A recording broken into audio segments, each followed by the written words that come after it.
우리가 함께 말씀을 들었던 내용이 예수님께서 말씀을 전하실 때 한 남자가 와서 무릎 꿇고 구합니다. 나의 딸이 죽었습니다. 병원에서는 희망이 없다고 얘기합니다.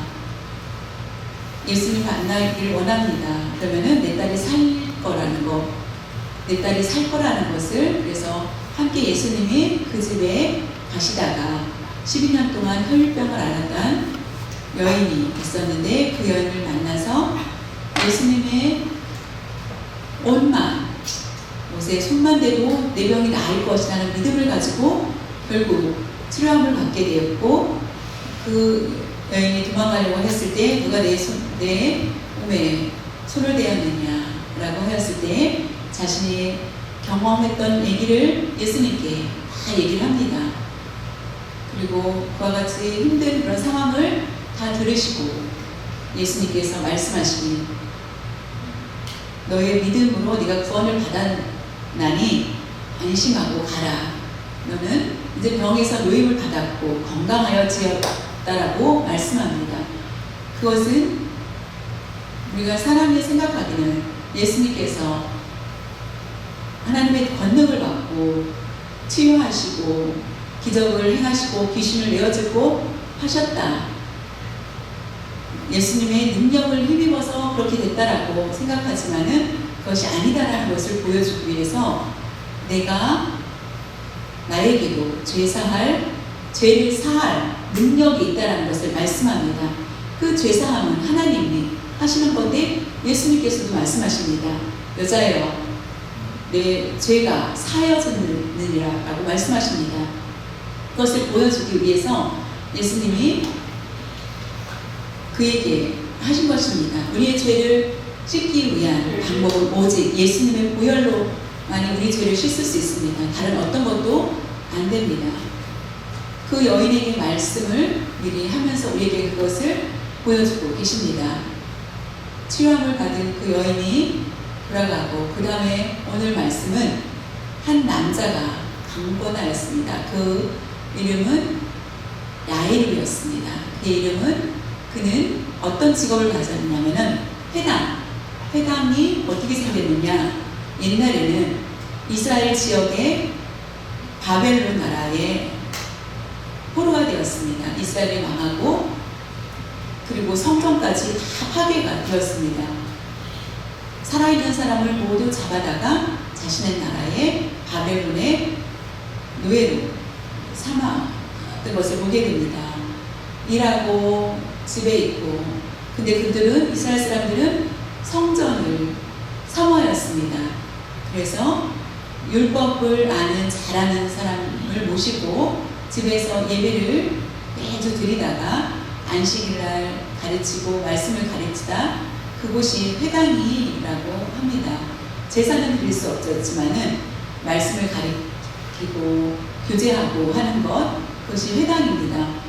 그때부터 예수님이 계실 때까지 회당이 계속 있었던 것을 보게 됩니다.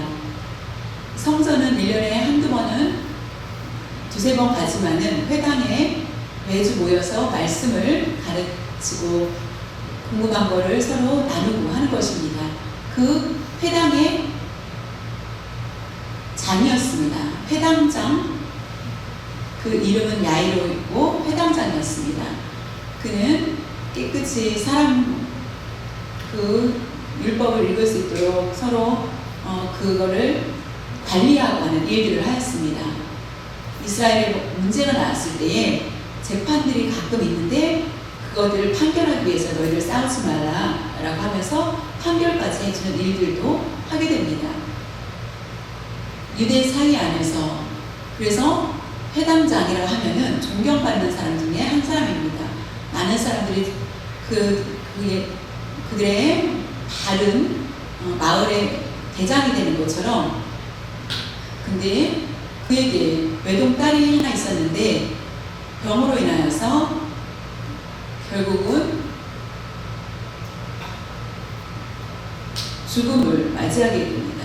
소망이 없다라는 얘기를 듣게 됩니다. 의사로부터. 그래서 예수를 만나서 강권합니다. 그 자신은 체면도 있을 수 있습니다. 회당장의 입장으로 무릎을 꿇는다는 것은 쉬운 일이 아닐 수도 있습니다. 하나님 앞에 무릎 꿇지만은 사람들 앞에서 무릎 꿇는다 자존심이 상할 수 있지만은 그는 그 모든 자존심을 버리고 예수님께 구합니다. 내 딸이 죽어가고 있습니다. 내 딸을 살려주십시오라고 합니다. 그때에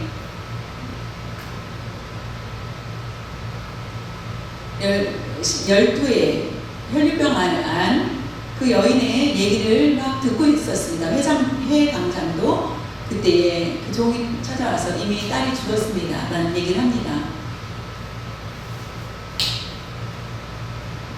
아직 거의 죽음이 가까웠다면은 살릴 소망이 있겠지만은 이미 죽었다 하면은 더 이상 살릴 수 없는 그런 상황이 되지 않을까요? 야이로는 회당장은 너무나 절망하였습니다. 하늘이 무너지는 것 같이 12살 내 어린 딸 하나 있는 딸, 그래서 너무나 두렵고 마음에 절망감이 있게 됩니다. 그때에 예수님께서 그 여인을 치료한 후에 한쪽으로는 치료하시고 그 얘기를 듣게 됩니다. 야이로에게 말씀하십니다. 그 말씀하신 말씀이 어떤 내용이었냐면은 마가복음 5장 36절에 예수께서 그 하는 말을 곁에서 들으시고 회당자에게 이르시되 두려워하지 말고 믿기만 하라 하시고, 그 얘기를 들은 예수님께서 두려워하지 말라. 야이로 이미 그 마음에는 절망이었습니다. 더 이상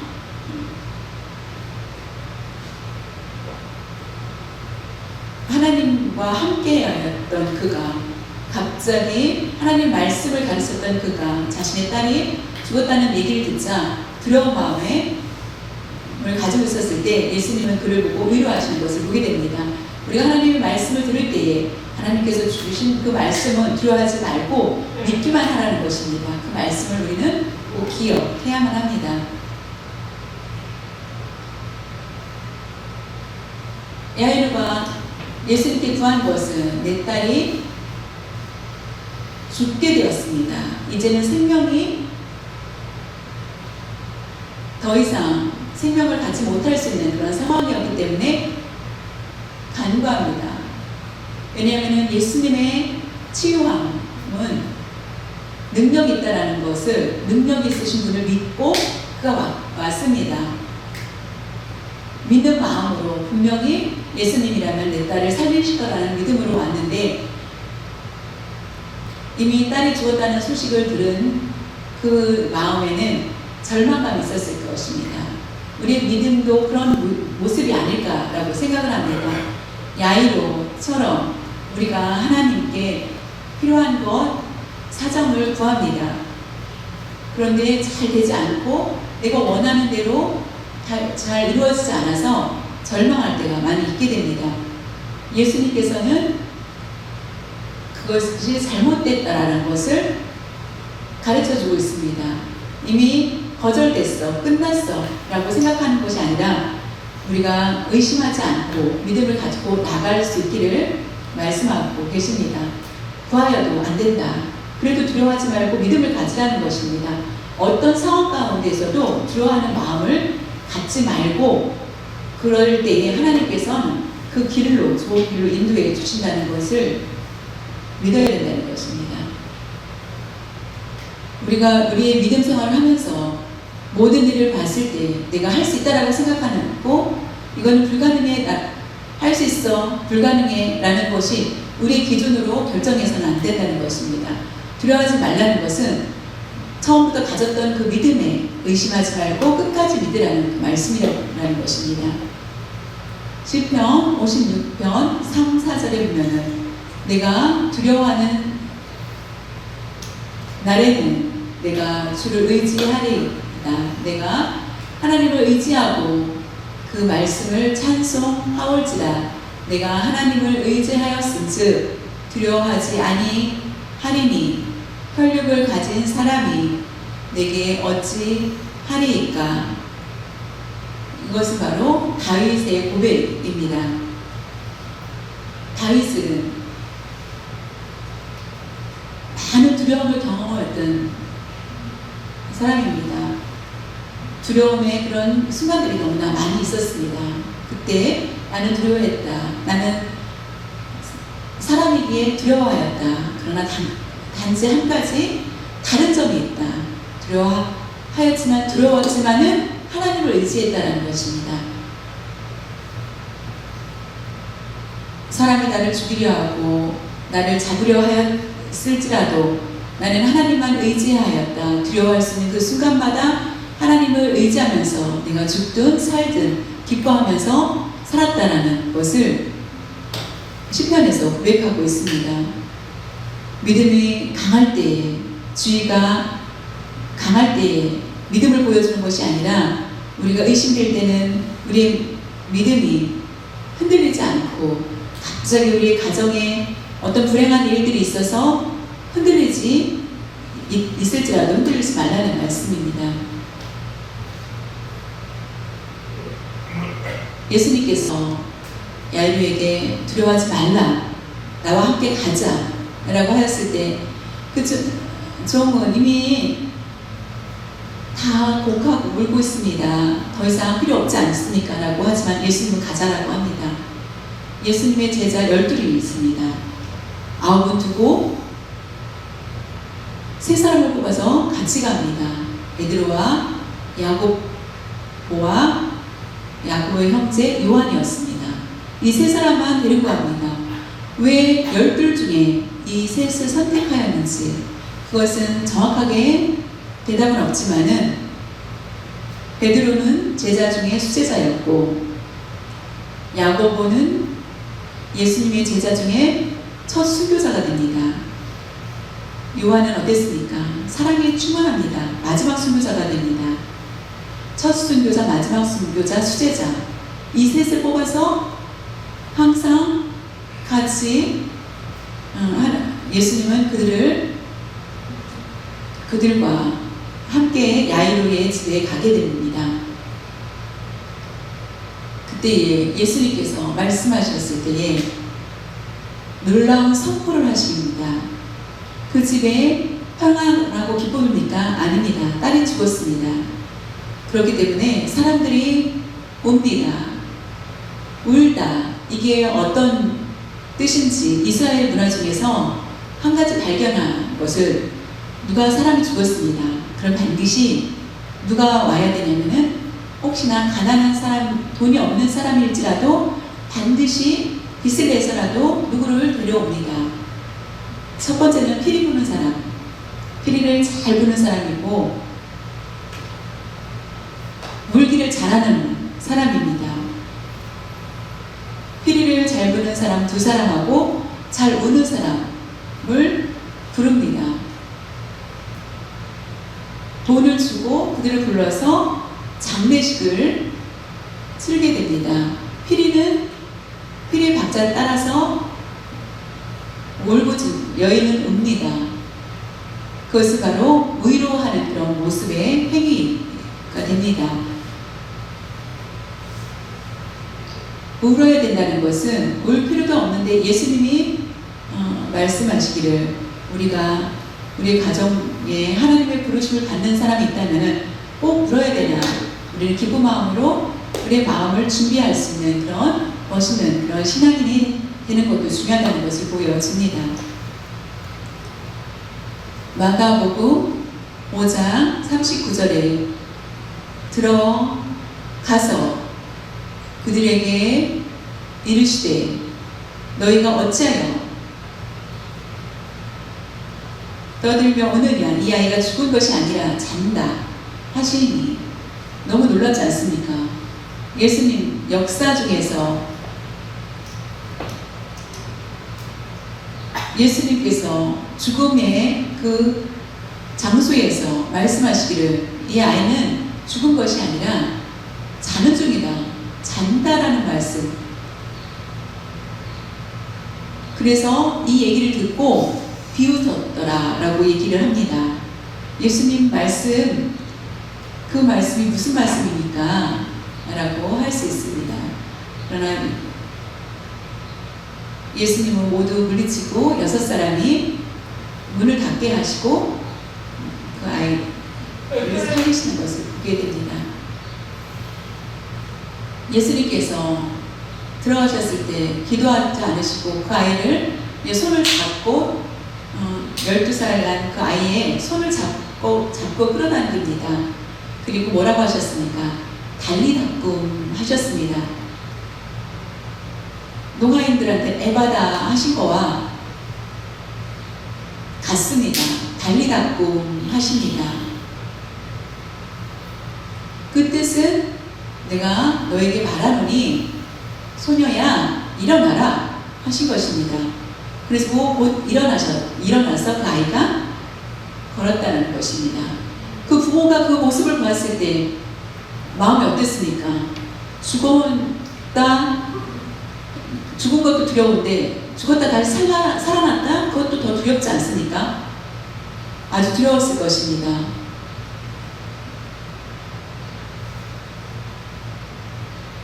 우리가 만약에 죽었다고 하는데 3일 만에 다시 살아났다고 하면은 장례를 치르고 있는데 갑자기 살아나는 사람이 있으면 모두 머리가 쭈뼛쭈뼛 쓸 것입니다. 혹시 귀신이 아닌가라고. 근데 그 아이가 배가 고프니까 오랫동안 병으로 음식을 먹지 못하여서 배가 고프니까 먹을 것을 주라라고 얘기합니다.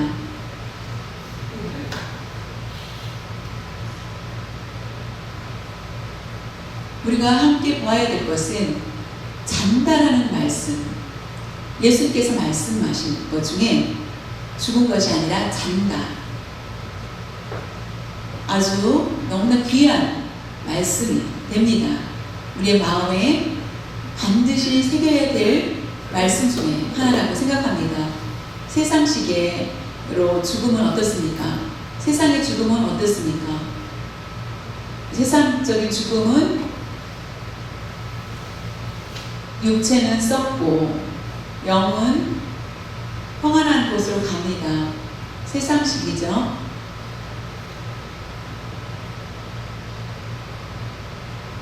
영결식이라는 말을 많이 쓰죠. 영결식. 세상식으로 봤을 때 영결식한다. 영결식이라고 하는데 그것은 죽은 사람이 영원히 우리 곁에서 떠난다. 우리 곁을 떠나게 된다. 그 예식을 하는 것. 그리고 죽은 사람과 산 사람이 다시 만날 수 없다.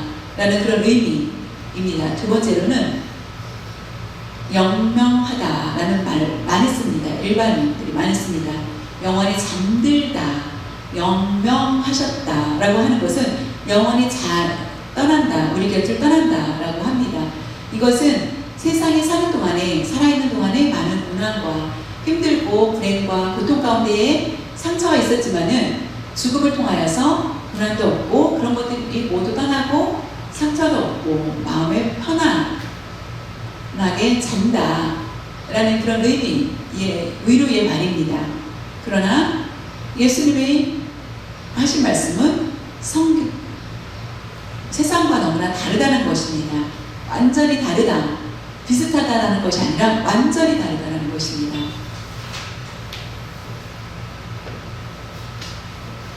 예수님께서 잔다라는 의미는 아직 생명이 남았어. 그래서 다시 살린다. 이 뜻이 아닙니다.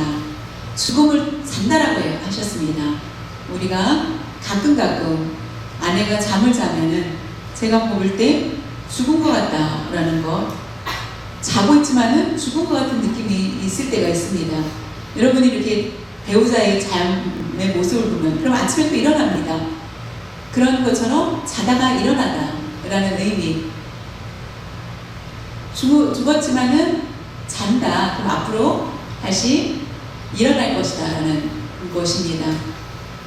그것은 우리에게 그 놀라운 믿음을 보여줍니다. 지금 많은 무덤이 있습니다. 예수님은 다 자고 있다. 무덤에서 자고 있다. 2000년 전에 4000년 전에 할아버지 다 돌아가셨는데, 옛날에 다 돌아가신 할아버지, 그런데 예수님의 기준에서는 1000년이 하루 같다라고 하셨습니다. 우리가 생각하는 거하고 너무나 다르다는 것입니다. 어떤 기준에 연수를 계산할 수 없다는 것입니다. 긴 시간들이 하나님 편에서는 1초가 될 수도 있다는 것입니다. 우리는 눈으로 봤을 때는 많은 시간들이 흘렀다고 생각을 하지만은 예수님의 입장에서는 다르다는 것입니다. 죽지 않고 잔다라고 얘기를 하고 계십니다. 그렇기 때문에 죽음은 영원히 잔다, 영원히 떠나다 이 뜻이 아니라 그거하고 다르고, 죽음은 밤이 될 때 자는 것처럼 반드시 아침에 눈을 뜨게 된다는 의미입니다. 그런데 한 가지 구별되는 것이 있습니다. 예수님께서 예수 안에 있는 사람과 밖에 있는 사람은 다르다는 것입니다. 예수 밖에 있는 사람은 영원한 형벌이라는 것입니다. 예수 안에 있는 사람들은 자지만은 예수 밖에 있는 사람은 영원한 형벌이 주어진다는 것입니다. 구약의 음부, 신약의 지옥은 같습니다. 무덤은 사람을 무덤에서 고통스러워하지 않습니다. 편안하게 자는 것 같지만은 영원한 벌이 형벌이 있다는 것입니다. 왜냐하면은 예수님 밖에 있는 사람, 믿지 않는 사람들은 형벌이 있고 또 예수 안에 있지 않기 때문에 결국 심판이 있는 것입니다. 그러나 예수 안에 있는 사람은 영원한 생명을 얻게 된다는 것입니다. 영원한 생명이라는 것은 하늘나라에 들어가서 하나님과 더불어 함께 산다는 것입니다. 그것이 곧 영원한 생명을 얘기합니다. 영생을 얘기합니다. 영원한 생명, 영생을 우리에게 주신다는 것입니다. 왜냐하면 우리가 영생을 얻기 위해서 예수 그리스도 안에 있어야 됩니다. 다른 것 안에는 있을 수 없습니다. 그렇기 때문에 이 세상에 사는 사람 중에 자살하는 사람들이 있습니다. 자살하는 사람 보면은 마음이 아픕니다. 자살해도 이 세상의 고통이, 자살을 하면은 고통이 없으니까 편할 거라고 채면 차라리 죽는 게 나아. 내가 사람들과 대면하지 않는 것이 낫지 않겠느냐라고 생각하지만은 결국은 그 안에 영원한 형벌이 있다는 것입니다. 영원한 멈출 수 없는 그런 고통 가운데, 그리고 결국은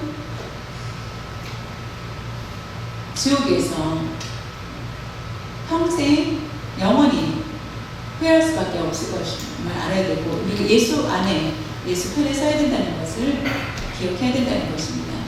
예수 그리스도 안에 사는 사람은 영생을 얻게 됩니다. 우리가 유명한 그런 말씀, 요한 복음 3장 16절에 보면은 우리가 너무나 말씀입니다. 그런데 여기서 중요한 단어가 있습니다. 하나님이 세상을 이처럼 사랑하사 독생자를, 예수 그리스도를 주셨으니 이는 예수님을 믿는 자마다 멸망하지 않고 영생을 얻게 하려 하심이라. 우리가 함께 읽은 것 중에 영생을 얘기합니다. 그것은 멸망하지 않고라고 말씀하십니다. 멸망이라는 것은 영원한 형벌을 받지 않고, 멸망하지 않고 영생을 주신다는 것입니다. 그것은 예수님을 믿었을 때 우리에게 주시는 것이라는 것입니다. 영생의 벌, 우리가 그것을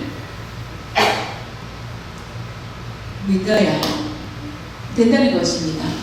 예수님이 세상에 오신 목적은 무엇입니까? 우리를 구원해 주시려고 오셨습니다. 복을 준다. 그 복이라는 것도 구원을 얘기합니다. 그것은 우리에게 영원한 생명을 주시기 위해서 예수님께서 오신 것임을 분명히 우리는 기억해야 합니다. 요즘에 예수님을 믿는 사람 공통적으로 보았을 때 예수님과 나와의 관계에 대해서 구원의 관계를 생각하지 않고 예수님의 능력을 구하면은 내가 그것을 받을 것이다. 어려운 문제를 해결해 주실 분이다. 라고 생각하면서 살아간다는 것입니다. 지금 가장 문제가 되는 것, 시급한 것은 구원이라는 것을 우리가 반드시 기억해야 됩니다. 우리가 교회를 다니면서 우리가 무감각한 그런 삶을 살고 있지 않은지 다시 한번 우리 자신을 살펴봐야만 하겠습니다. 요한복음 10장 28절에 보면은 내가 그들에게 영생을 주노니 영원히 멸망하지 아니할 것이요 또 그들은 내 손에서 빼앗을 자가 없느니라. 로마서 8장 내용이 어떤 말씀이었습니까? 비슷한 연결되는 말씀입니다. 예수님을 믿었을 때 구원을 이룰 수 없다라는 것, 내가 영생을 주노니 내가 그들에게 준다는 것입니다. 영생을 준다. 영생은 아주 중요합니다. 우리가 죽음의 문제를 해결을 받을 수 있는 방법이 없습니다. 피할 수 있는 방법이 없습니다. 그때 죽음을 피할 수 있는 마음, 죽음을 피하고 싶다라는 마음은 많이 있을 것입니다. 그러나 믿음을 가진 사람들은 죽음에 대한 두려움이 없게 됩니다. 왜냐하면 영생을 얻을 확신이 있기 때문입니다. 영생을 받았습니다. 그것이 다시 빼앗을 수 없다는 것, 빼앗기지 않는다는 것을 알고 영생을 우리의 행위를 보고 그 사람 괜찮아 라고 생각할 수 없다는 것입니다. 오직 하나님께서 말씀하시기를 영원한 생명을 주신다는 것입니다. 누구에게도 영원한 생명의 조건이 예수님을 믿는 것에 따라서 다르다는 것입니다. 예수를 믿는 사람만이 영원한 생명을 받게 됩니다. 우리의 마음에 예수님이 인정하는 그런 믿음을 가지고 우리가 살아야 됩니다.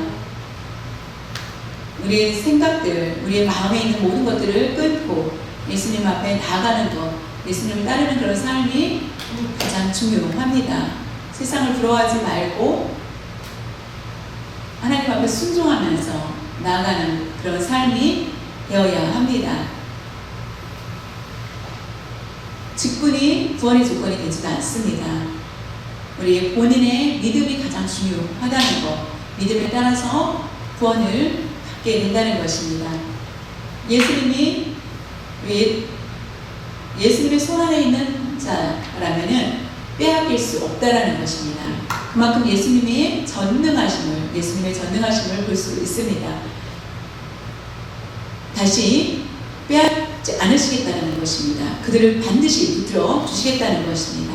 사탄을 물리치고 다시 고쳐서 회개할 수 있도록 하나님께서는 인도하신다는 것입니다. 요한복음 11장 25절에서 26절 보면은 마가에서 갑자기 요한으로 가는데 영생에 대한 말씀이 요한복음에는 많이 나와 있기 때문에 연결해서 말씀드립니다. 예수께서 이르시되 나는 부활이요 생명이니 나를 믿는 자는 죽어도 살겠고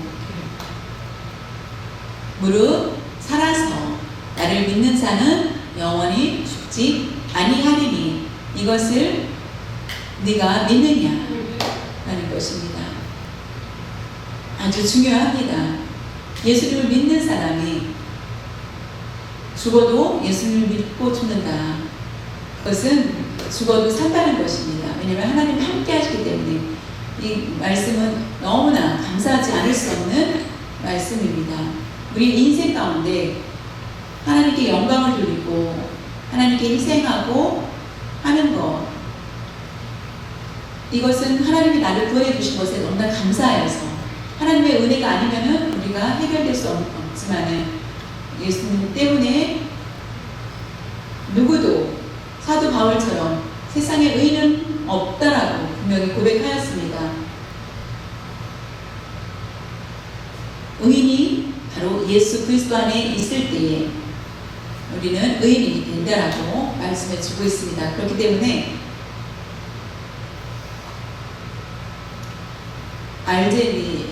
알제리나에서 이슬람들이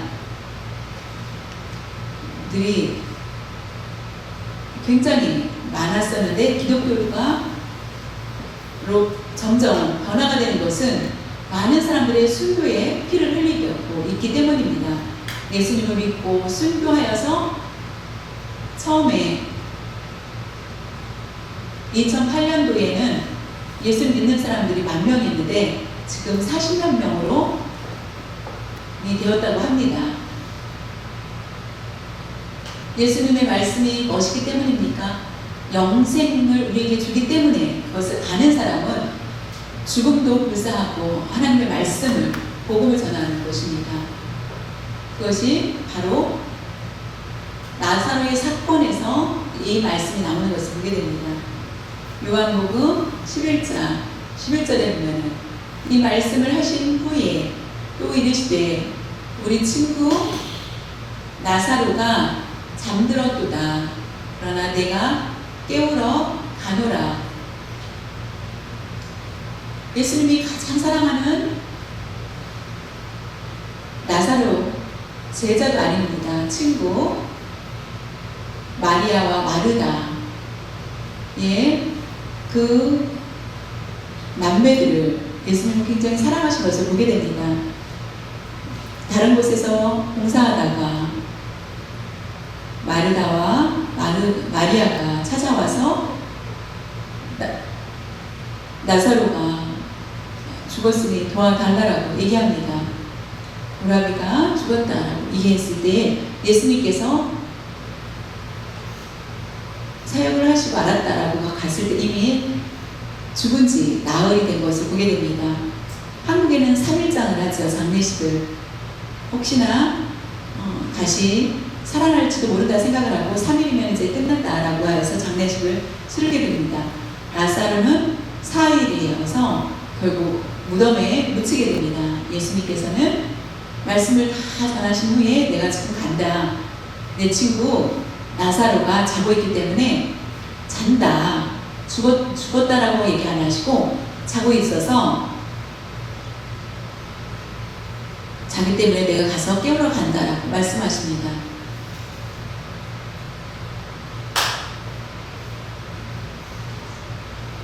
아내 남편이 죽으면은 놀면서 막 깨우려고 할 것입니다.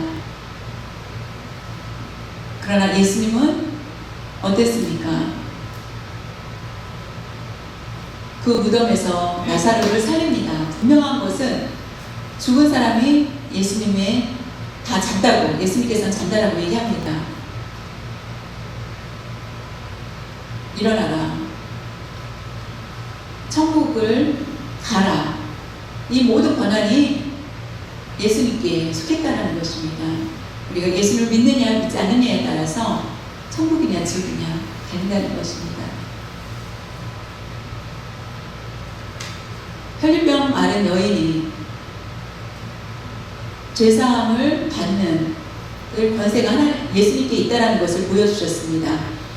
이 모든 죄사함은 예수님께 있다는 것이고 오늘 야이로의 딸을 살리신 목적은 무엇일까요? 그 죽음의 권한, 생명을 가지고 있으신 분이 부활의 예수님이 자신이라는 것을 우리에게 가르쳐주고 계시다는 것입니다. 제사할 권한과 살릴 권한이 예수님께 있다는 것입니다.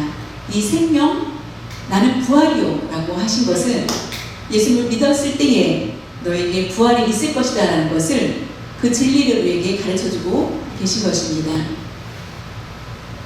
이 사건을 통하여서 예수님이 누구신지 우리는 이미 우리에게 보여주셨습니다. 제사할 능력도 있으시며 우리가 죽었다가 다시 살리실 능력도 예수님 안에 있다는 것을 우리에게 보여주고 있습니다. 사랑하는 성도 여러분, 죄사함은 그리고 문제를 해결받을 수 있는 영생도 예수님께 있기 때문에 우리는 예수님을 잘 믿어야만 합니다. 그냥 믿는 것이 아니라 잘 믿어야 된다는 것입니다. 우리가 좋은 조건이 많이 있을지라도 예수님을 믿지 않는다면 그것은 모두 쓸데없는 것이 될 것입니다. 예수님을 믿게 된 것, 하나님의 가장 큰 선물이라는 것을 기억할 수 있기를 바랍니다. 예수님을 믿는 것, 우리가 쉬운 것이 아닙니다. 내가 예수님을 이렇게 믿게 되었던 것, 예수님께 예배드릴 수 있는 것, 이 모든 것이 하나님 나에게 주신 축복이라는 것입니다. 우리가 항상 예수 그리스도 안에 있어야만 된다는 것을 기억하시고, 예수 그리스도 안에서 있을 때에 내 뜻을 버리고 하나님의 뜻을 따라서 살기를 원합니다. 내 이익을 구하지 않고 하나님이 원하시는 대로 나아가길 원합니다. 그것이 바로 내 안에 예수님이 계시다는 증거를 나타낼 수 있다는 것입니다. 사랑하는 성도 여러분, 우리가 예수님 말씀하시길 두려워하지 말라라고 우리에게 마지막으로 당부하신 것입니다. 예수님을 믿습니다. 예수님을 의지합니다. 라고 하면서 두려워하지 않고 나아갈 수 있기를 바랍니다.